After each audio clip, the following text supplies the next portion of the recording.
Tuklasan po natin mga kalingap, si Papa Eds, guys, ay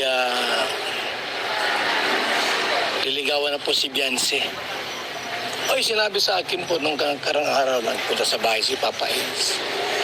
At ang sabi niya, kung pwede raw ligawan si Beyonce. Sabi ko, 17 sa isang taon, 18. Isang taong panliligaw, di ba? Pagsampan ng 18, pagka dibo, matik, sagutin ka na. Kasi pangit naman yung... sinabi po, nagpaalam kung pwede nga pong ligawan si Beyonce. Sabi ko, tama yan, para pagka 18 niya, isang taong panliligaw. O di, pag nag-18 siya, jowa mo na.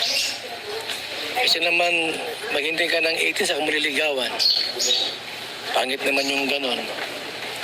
Eh, sabi ko nga sa kanya, hanggat 17 pa lang, ligawan mo na. Sasagot yan pagka 18 na siya. Hindi tamang tama. Hindi ka na maghintay ng matagal. Kasi naman yung liligawan mo si Beyonce, gano'n, tapos hintayin mo mag-18.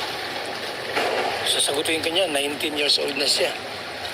Ito magandang pagkakataon yan, hanggat mainit pa.